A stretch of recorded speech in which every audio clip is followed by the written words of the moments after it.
I was reading some comments and a lot of people want to see this comparison. Over here we have the Sony Bravia 3 and we're going to put it up against the Samsung Q60D. Now, I will tell you that the Bravia 3 is an entry level for Sony's lineup. They do have the OLEDs and all the more expensive televisions. And when it comes to the Q60D, this is starter to get the QLED technology that gives you the dual backlights.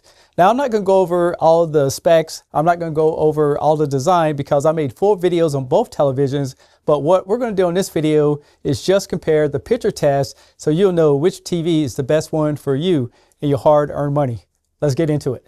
Before we get the video started, I want to show you that I am going to put both of these TVs in their native movie mode. And I'm going to go ahead and reset them back to factory. And I'm also going to make sure that anything that changes the picture automatic through auto power saving modes is turned off. That way we get the most accurate picture based off of the color profile in each television, and there won't be any kind of automatic setting happening that might change the picture.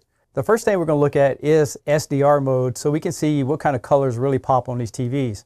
Now, looking at this scene right here, it appears that the Samsung looks a little bit more natural, but I will say that the colors on the Sony definitely pops out a lot more. If you look at all the details in the background, you can see that it is picking up a lot more color volume than the Samsung.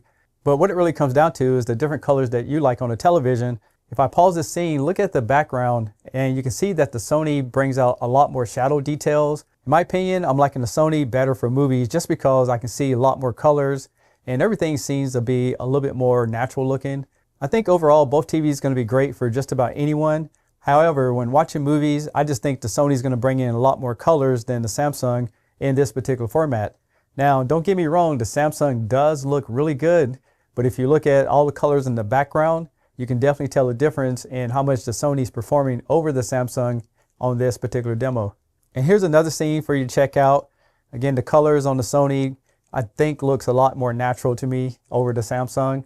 But I think if you was looking at these two TVs in a store with those amazing demos on them, it'll be hard to detect which television is better for you and your family. Again, we're using the Apple TV. Let's go and enable HDR and see which TV looks good because both of these TVs are low nits ratings. What I mean by that is both of these TVs are less than 400 nits or at least in that range. So a lot of times when you watch HDR content, the TVs will get a little bit darker compared to the other TVs on their higher end lineup. So you might be getting some glare from my wall over there, but I will tell you this is a scene. And look at the contrast level on both televisions. The Sony looks inky black, but on the Samsung I can see a lot of the background coming in.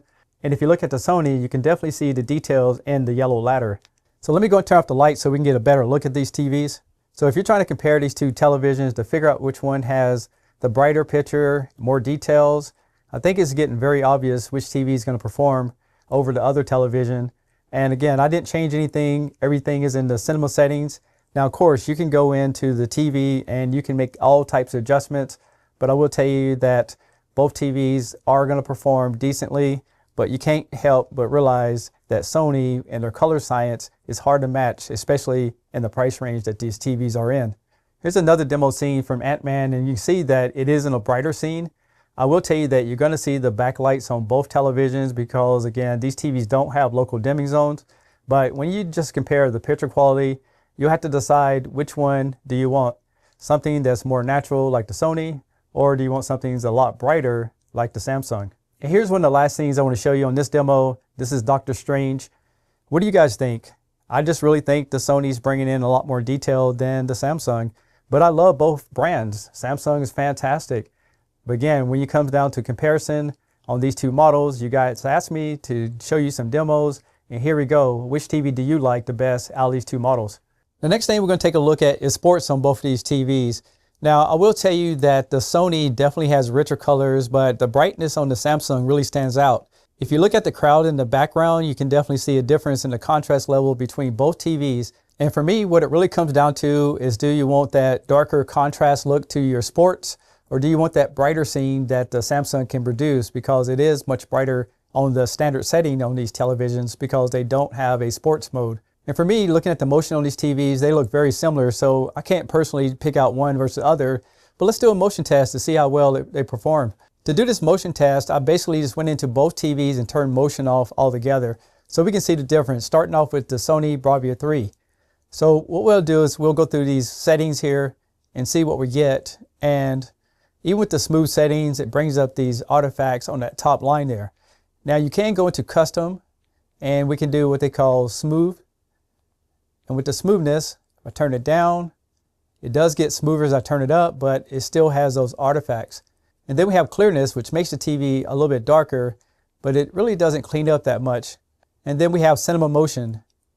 If I turn it off, so that's kind of like what you're going to get on the Sony. And again, these TVs right now are in standard mode, not movie mode. So I'll go ahead and factory reset this one. On Samsung TVs, they call it picture clarity. And if we go in here and put the automatic, it gets much smoother than the Sony on this particular scene. Now you can also go in here and customize, and they use terms that we're used to, like judder. And judder basically allows you to change the speed of the video. So you can see there, that's with it all the way off. And you can crank it back up and it gets much smoother. Now they do have one called clear motion. And again, just like the Sony, it does make the picture darker, but it does clean up quite a bit. So I would say that when it comes to motion, the Samsung is doing a much better job than the Sony. Now, as far as gaming, which TV is better? Now, first of all, I have put both TVs in gaming mode, and we're going to check out the game bar on the Sony. It does have a motion blur reduction, a black level EQ, and it does have a crosshair, so you can put that little square in the center whenever you're playing certain games. And it does have a crosshair type, so you can adjust it to a color that you like. Now, the Samsung gaming menu is much robust, as you have these gaming genres where you can switch everything around to get the best action. You do have that virtual point, just like the Sony has, and it does have the Gaming Motion Plus. The Samsung does show you the frames in HDR at the bottom, and another thing you have is you can go into more settings, and this allows you to have a mini map auto detection, which zooms into those little maps whenever you're playing your games. But other than that, both TVs should be pretty decent for gaming. Just want to show you the differences. Now with the gaming mode turned on, just looking at the TVs, again, you're going to see that the Samsung is much brighter for gaming, as I can see right here, without going in and adjusting any type of settings. And look at the difference in the white levels. If you look at the Samsung, it has that nice white look to it, where the Sony still has that cinema look to it in comparison. So that's kind of interesting that they stick to the theme of making sure that you get that cinema look on just about any input that you use. And by the way, here's the name of the game if you was wondering about it. Now so far, just playing this part of the game, I would tell you that I definitely see a better experience using the Samsung, just because it's just so much brighter in details. But what do you guys think? Look at the color differences between these two.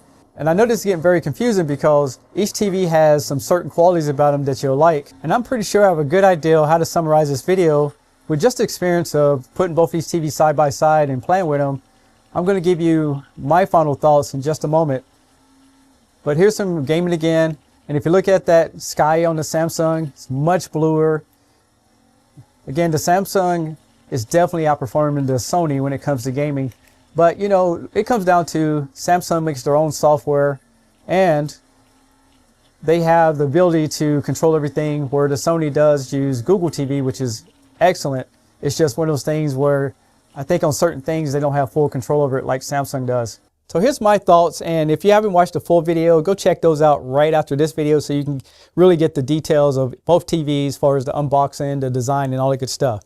With that being said, I would say if you're a movie watcher most of the time, hands down, I'm going to go with the Sony. The colors on it is just phenomenal.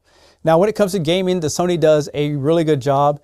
However, I will say that if you have a PS5 plugged directly into it, you get the HDR tone mapping, and I'm running it through a selector to be able to show both TVs at the same time, so I don't think that activated. So in all fairness, when it comes to gaming, the Sony is going to do a great job, but I will say that the latency on this is not as good as the Samsung.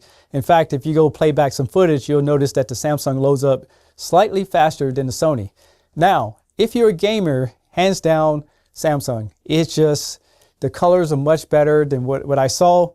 And addition to that, when I did motion tests, I think it's going to be really good for sports.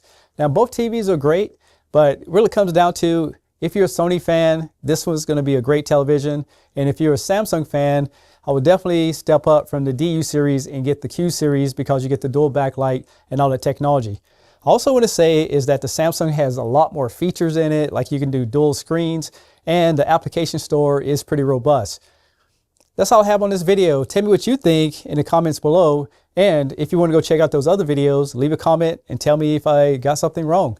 I'm Tech Steve. Thanks a lot for watching, and I'll catch you on the next one. Peace.